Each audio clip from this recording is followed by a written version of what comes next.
Assalamualaikum warahmatullahi wabarakatuh.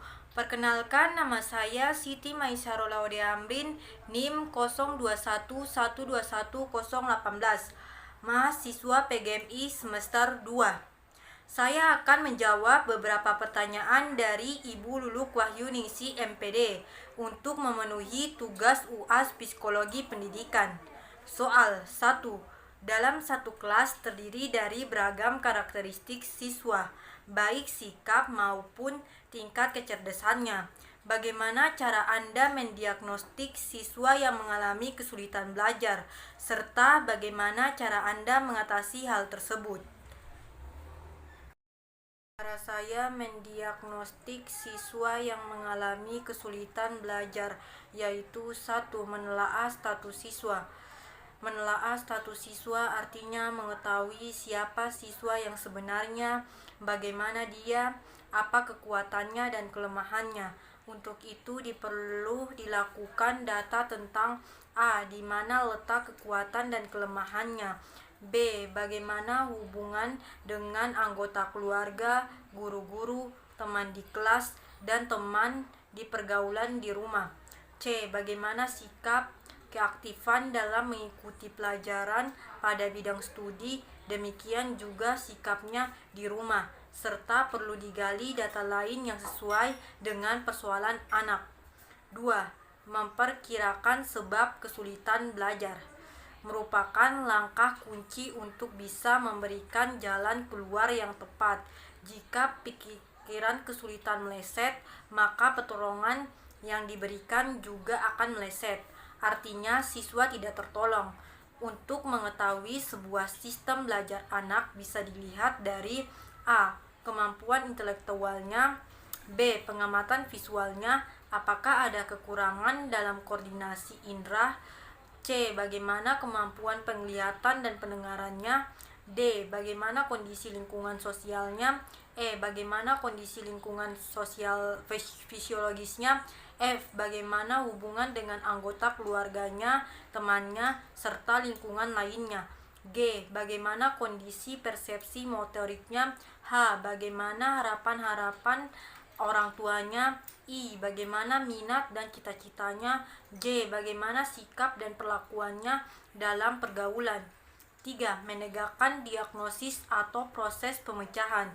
Kesulitan belajar merupakan langkah lanjutan setelah menemukan sebab kesulitan, menguatkan tentang sebab atau tidak masalah yang sebenarnya menjadi sumber kesulitan anak. Setelah itu baru dicari jalan keluar atau perlakuan yang diberikan.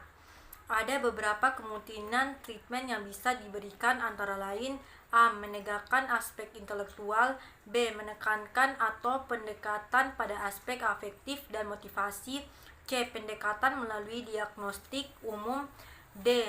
Melalui konseling atau prognosa. Pada tahap ini anak perlu dipertimbangkan atau diputuskan teknik apa yang dipakai, siapa yang akan memberikan bantuan, siapa yang dilihatkan, di mana, serta bagaimana mengevaluasinya. Mengatasi kesulitan belajar secara garis besar. Ada langkah-langkah yang perlu ditempuh dalam rangka mengatasi kesulitan belajar anak didik. Dapat dilakukan melalui 6 tahap. 1. Pengumpulan data. Untuk menemukan sumber penyebab kesulitan belajar, diperlukan banyak informasi.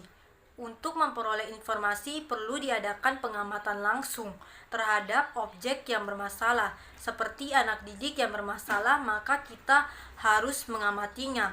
Mengumpulkan data dimaksudkan untuk mendapatkan pemahaman terhadap anak secara logistik, lengkap, dan menyeluruh. Pengumpulan data bertujuan untuk memahami anak secara mendalam, kekuatan beserta kelemahannya yang menjadi peluang pemicu kesulitan belajar.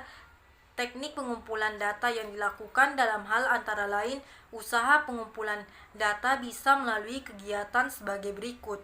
A. Interview atau wawancara. Misalnya wawancara terhadap anak murid yang bermasalah, agar masalah anak murid tersebut dapat diselesaikan oleh guru tersebut. B. Observasi atau pengamatan. dilakukan untuk melihat perilaku keseharian anak baik dalam pergaulan ataupun dalam aktivitas belajar di kelas. C. Dokumentasi dengan mempelajari dokumen tentang anak seperti data diri, tes IQ, hasil kemajuan belajar di waktu ke waktu, serta data lain. D. Kunjungan rumah dilakukan dengan mengunjungi rumah anak agar mengetahui secara jelas kondisi keluarga serta kebiasaan anak, juga bermanfaat membangun hubungan lebih dekat dengan orang tua. Studi kasus dilakukan dengan menemukan letak kesulitan belajar melalui serangkaian langkah yang lengkap dengan berbagai alat pengumpulan data sehingga pemahaman terhadap kasus anak lebih komprehensif dan mendalam. Meneliti tes, baik tes IQ, tes prestasi, bertujuan menemukan potensi anak serta kelemahannya yang dimiliki, kekurangan yang dialami. Dalam pelaksanaannya, semua metode ini tidak mesti digunakan bersama-sama, tetapi tergantung pada masalahnya yang kompleks atau tidak. Semakin rumit masalahnya, maka semakin banyak kemungkinan metode yang digunakan. Jika masalahnya sederhana, mungkin dengan metode satu sudah cukup untuk menemukan faktor apa yang menyebabkan kesulitan belajar. Informasi yang diterima belum tentu data. 2. Pengolahan data. Data telah terkumpul tidak ada artinya jika tidak diolah secara cermat. Faktor-faktor penyebab kesulitan belajar anak didik jelas tidak dapat diketahui karena data yang telah terkumpul itu masih mentah, belum dianalisis dengan seksama. Langkah-langkah yang dapat ditempuh dalam rangka pengolahan data adalah sebagai berikut. A. Identifikasi kasus, masalah apa yang terjadi pada siswa. Membandingkan antar kasus. C. Membandingkan dengan hasil tes. 3. Menegakkan diagnosis. Diagnosis adalah keputusan atau penentuan mengenai hasil dari pengolahan data. Tentu saja keputusan yang diambil itu setelah dilakukan analisis terhadap data yang diolah itu. Diagnosis dapat berupa hal-hal sebagai berikut. A. Keputusan mengenai jenis kesulitan belajar peserta didik, yaitu berat dan ringannya tingkat kesulitan yang dirasakan anak didik. B. Keputusan mengenai faktor-faktor yang ikut menjadi sumber penyebab kesulitan belajar anak didik. C. Keputusan mengenai faktor utama yang menjadi sumber penyebab kesulitan belajar anak didik. 4. Prognis atau keputusan yang diambil berdasarkan hasil prognis menjadi dasar pijakan dalam kegiatan prognis. Dalam proses dilakukan kegiatan penyusunan program dan penetapan mengenai bantuan yang harus diberikan kepada anak untuk membantunya keluar dari kesulitan belajar. 5. Perlakuan. Perlakuan di sini dimaksudkan adalah pemberian bantuan kepada anak didik yang mengalami kesulitan belajar sesuai dengan program yang telah disusun pada tahap prognis.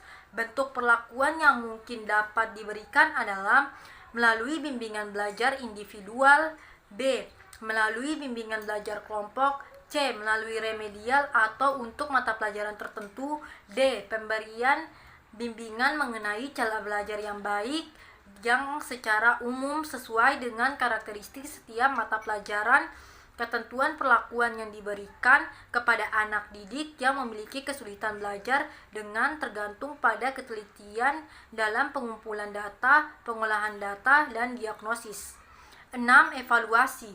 Evaluasi di sini dimaksudkan untuk mengetahui apa perlakuan yang telah dimiliki berhasil dengan baik. Artinya ada kemajuan, yaitu anak gagal sama sekali, kemungkinan gagal atau berhasil perlakuan yang telah diberikan kepada anak. Dapat diketahui sampai sejauh mana kebenaran jawaban anak terhadap item-item soal yang diberikan dalam jumlah tertentu dalam materi tertentu melalui alat evaluasi berupa prestasi belajar atau tes. Bila jawaban anak sebagian besar banyak yang salah, itu sebagai pertanda bahwa anak tersebut belum menguasai materi. Dari beragam macam teori pembelajaran yang telah Anda pelajari, behavioristik, kognitifme, humanistik, dan konstruktivisme. Menurut Anda, teori manakah yang sebaiknya diterapkan guna mempersiapkan siswa menghadapi era revolusi 4.0? Menurut saya, teori pembelajaran seperti behavioristik, kognitifme, humanistik, konstruktivisme itu bisa mempersiapkan siswa menghadapi era revolusi 4.0.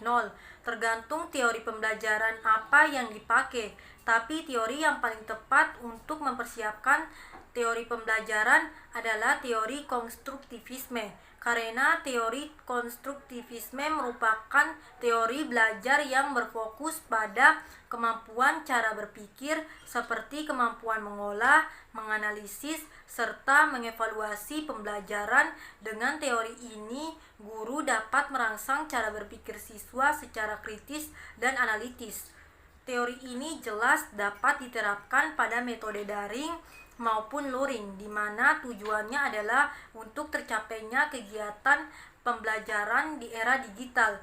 Jadi kesimpulannya pada teori ini adalah berfokus pada proses cara berpikir manusia, di mana siswa akan diberi kesempatan untuk belajar mempelajari sesuatu melalui tahap mengingat sampai mencipta.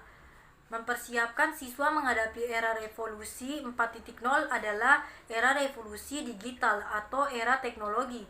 Maka teori pembelajaran konstruktivisme sangat tepat karena kita bisa belajar online seperti sekarang ini berkat teori pembelajaran konstruktivisme.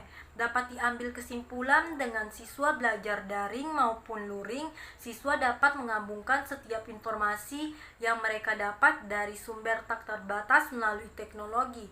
Tidak hanya terbatas apa yang diberikan oleh guru di sekolah, tetapi dengan belajar secara daring siswa akan inovatif mencari dan menggali ilmu dari berbagai sumber. Teori pembelajaran konstruktivisme ini sangat tepat di era revolusi 4.0. Bagaimana cara Anda memberikan saran kepada orang tua agar potensi kerja otak anak dapat berkembang maksimal? Saran saya bahwa pada dasarnya kecerdasan anak bukanlah sesuatu yang bersifat tetap, melainkan suatu kumpulan kemampuan atau keterampilan yang dapat ditumbuhkan atau dikembangkan. Itu peran orang tua sangat penting dalam mengembangkan potensi kerja otak anak secara maksimal, karena dasarnya setiap anak itu cerdas. Tinggal bagaimana orang tua dan guru mencari cara mengenali, menghargai, serta mengembangkan bakat, minat, dan potensi anak secara alami.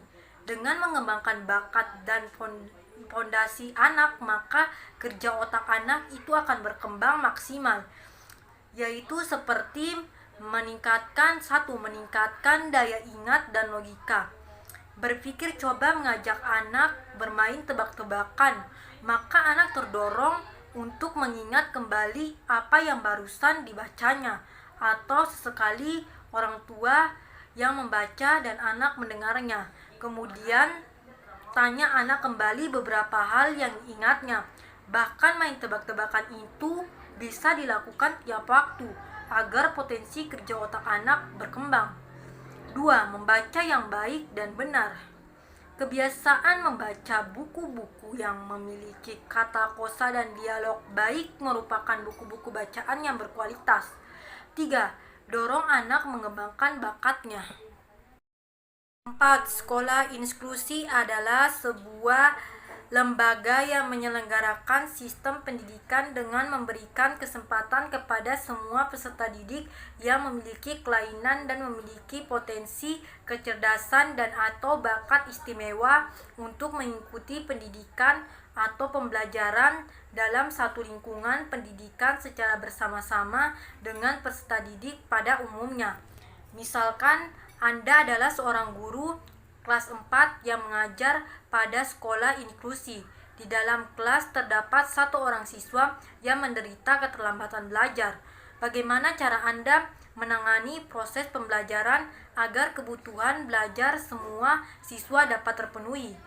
Scholaner merupakan ABK yang mengalami keterlambatan dalam pelajaran. Sehubungan dengan hal tersebut, maka guru perlu memberikan layanan secara optimal bagi semua peserta didik, termasuk anak yang lambat belajar. Karena dalam jenjang sekolah umum terkadang ditemui peserta didik yang termasuk anak lambat belajar.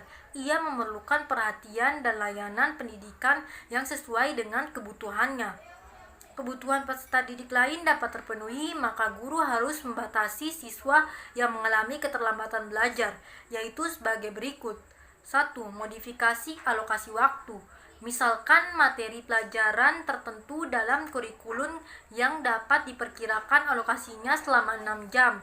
Untuk anak berkebutuhan khusus yang memiliki intonasi di bawah normal atau lambat belajar dapat dimodifikasi menjadi 10 jam atau lebih. 2. Modifikasi isi atau materi.